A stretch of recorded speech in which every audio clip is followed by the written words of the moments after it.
Саламатсызбы? Эгерде биздин каналда биринчи болуп жатсаңыз, подписаться кнопкасын басып, кошулуп коюңуз. Егер ошондой сырттан келген акчалардын күчү менен биз президентти шайлап аткан болсок, биз коопсуздук жөнүндө сөз кылбашыбыз керек. Мен дал ушул жерде отуруп, 1 жыл башта президенттик шайлоого чейин айткан экенмин. Бүгүнкү күндө жалкоо менен келесоолор гана көрбөй атат президенттик шайлоодо кандай бузулуулар болуп атат, мыйзам бузулуу. Көчө үйлөргө un киргизип аткан учурлар, май киргизип аткан учурлар, мектептин мугалимдерин топтоп аткан учурлар, студенттердин паспорттарын алып аткан учурлар, буларды көрбөдүм. Же сокур болуп калдым ошол кезде. Ар кандай программаны алтын тамга менен жазсаң да ишке ашпайт, себеп эл бийликке ишенбейт. Бүгүнкү күндөгү Кыргызстандагы эң негизги маселе элдин бийликке болгон ишенимин кайтаруу. Ишеним болмоюнча эч кайсы бул жерде жеңиш болбойт. Эми чындыгында Адахам туура айтып атат, анткени фонддон $2 миллион кетти деп көрсөткөнү менен бул калп экенин баарыбыз эле билип атабыз. Чындыгында биякта кылмыш жаза кодексине ачык жазылып атат. Талапкер фондуна көрсөткөн тышкары, фондуна көрсөткөн өлчөмүнөн тышкары мындай акча жумшаса, президенттик эмес, жөнөкөй эле бир мамлекеттик кызматка иштөөгө укугунан ажыратат да 5 жылга. Андан тышкары мына керек болсо сот чечсе 3 жылга чейин камалат деп айтып атпайбы. Ошондуктан албетте Адахам Мадымаровдун айткан сөзү бул ачык чындык. Менин көзүм ачык эмес, эмне болуп кетишин кайдан билесиз? Коопсуздуктун катысы катары. Көзүмдү коопсуздук кеңешине качан кеткенин билесизби сиз? Мен билем. Качан кеткен? 2009-жылдын аягында. Сентябрында. Бул окуя качан болду? Жок, мен айтып атам, ошол апрелге алып келе турган ошондой өнүгүү болуп атканын сиз билдиңиз беле? Сиз 2010-жылдагы 2-февралда чыккан Азаттык радиосуна берген интервьюмду гезитке басып чыккан, ошону карасаңыз, ошондо эле эскерткем. 3 ай башта. Кечирип коюңуз, абдан туура эмес кетип баратасыз, арабанын аттын алдына токуп алып чыгып баратасыз, жакында кулап түшөсүз, абайлаңыз. Пожалуйста. Ошол жерде мына отурасыңар, бүт чиновниктер. Ноокин, Базарогон, Малышынын каймага отурасыңар. Область, район жетекчилери. Силер өзүңөрдөн баштагыла. Коррупция менен күрөш бир эле жогору жакта эмес, ал жакта тамашага бол жакта эмес. Мына жакта да толтура бар. Ачык айтып коеюн, схемалар бар. Бияка да келебиз. Мен азыр тапшырма бердим. Системный полицей коррупция боюнча биз кайрадан караштык барды. Эмне жөөлдү, эмне жөөлгөнчө тактап түштү. Районго чейин келебиз. Районда ЗАГСтан эмне болуп атат, паспорт столдон эмне болуп атат, архитектордон эмне кылып атасыңар, госрегистрден эмне кылып атасыңар. Укуган баардыгын билебиз, ойлогола билбейт деп. Баардыгын билебиз. Ошон үчүн эсиң бар этеңи жый дейт. Эсиңер бар этеңи жыйып, аяктан келгичекти, баштагы чакты түздөргүлө көңөр. Алмаз Шаршенович, сизге бир суроодо ошо мен ошо революцияда болгом 7 апрелде сиз менен кошо. Өткөндө Бакиевке каршы 100 000 ел чыкканда да мен ада да болгом. Баягы элге көпүрө болуп премьер-министр болду, медальды алдыңыз, кеттиңиз.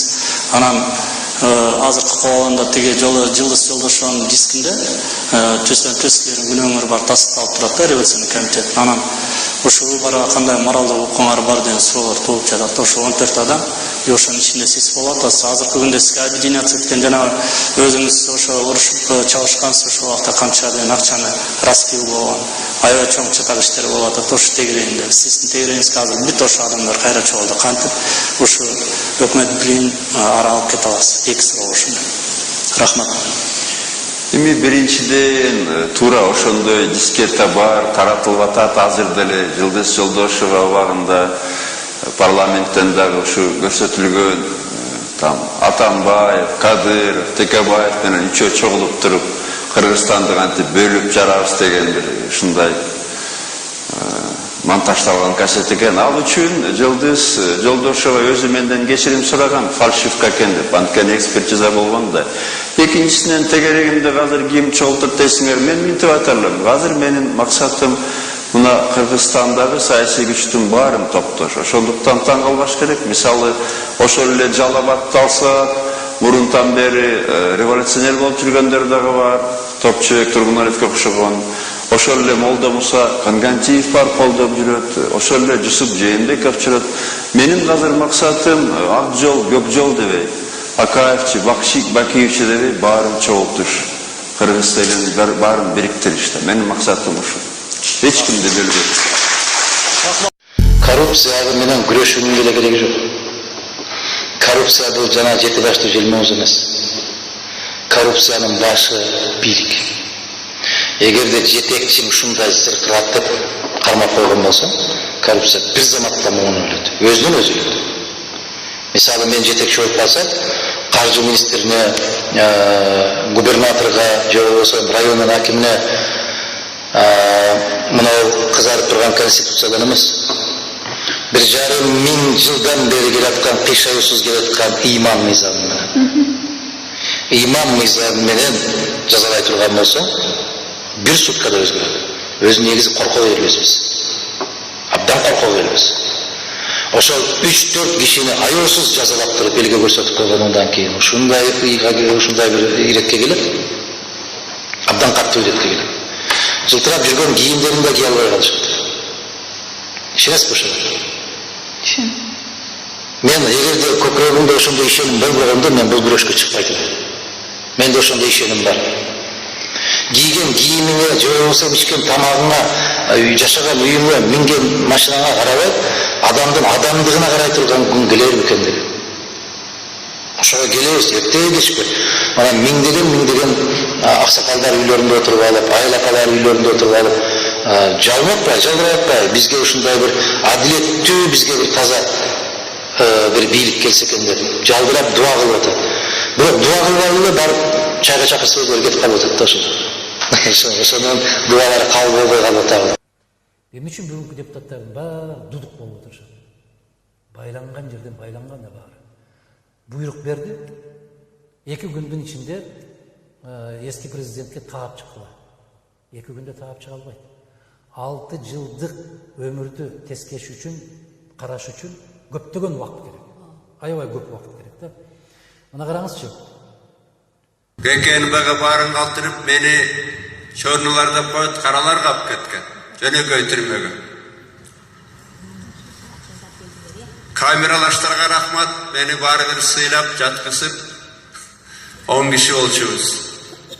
Рыскелдейним, досум деп ишенип атам десин. Мен ал досума 24 жыл ишендирген. Президентке чейин алып бардым.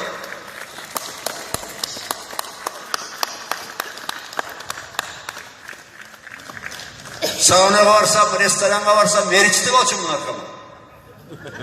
Акчасына. Ой, 1,5 жылдын ичинде Бакиевдин заманы келип калды кайрадан. Эмнени күтөрүк? Баары сатсасын. Мени атсын биринчи, мен алдыңарга басамдайман. Бутум операция болсо дагы ауйга басып барганга алып жетет, мезгили келген. Таяктыга болуп баралар. Көрүп атасыңар азыр ушу парламентти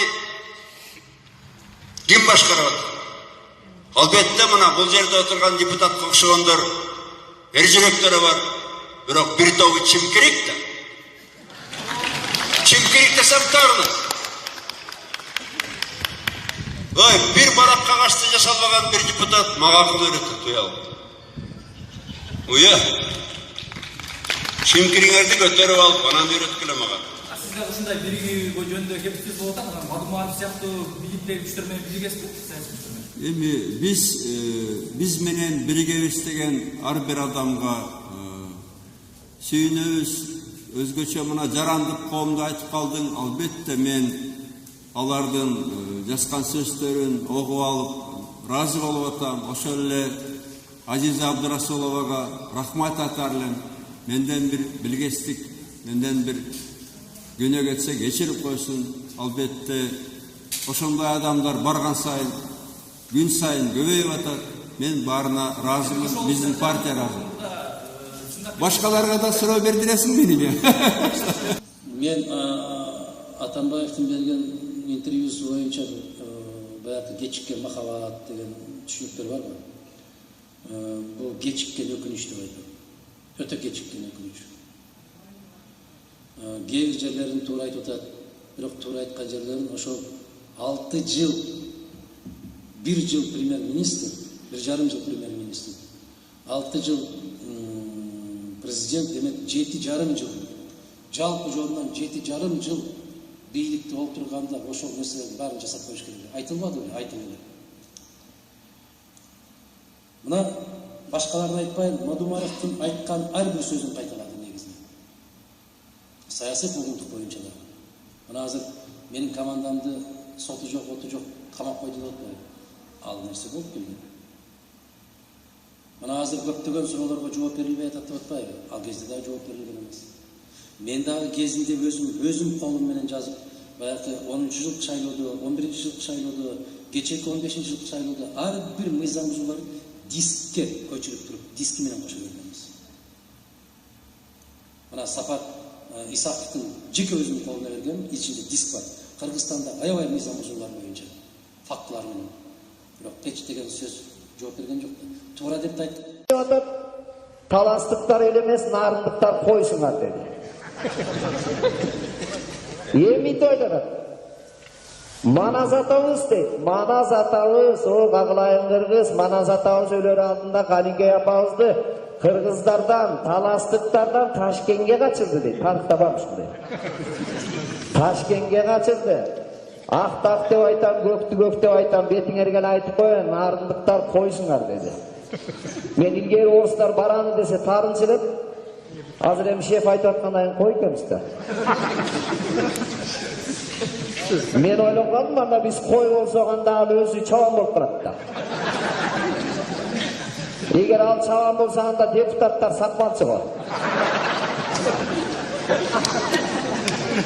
Анда сакмалчыларга айтып койсо болмок экен, койду кичине кененирээк кайтаргыла, кыспай кичине анда. Урсага топ болсун деп. Эми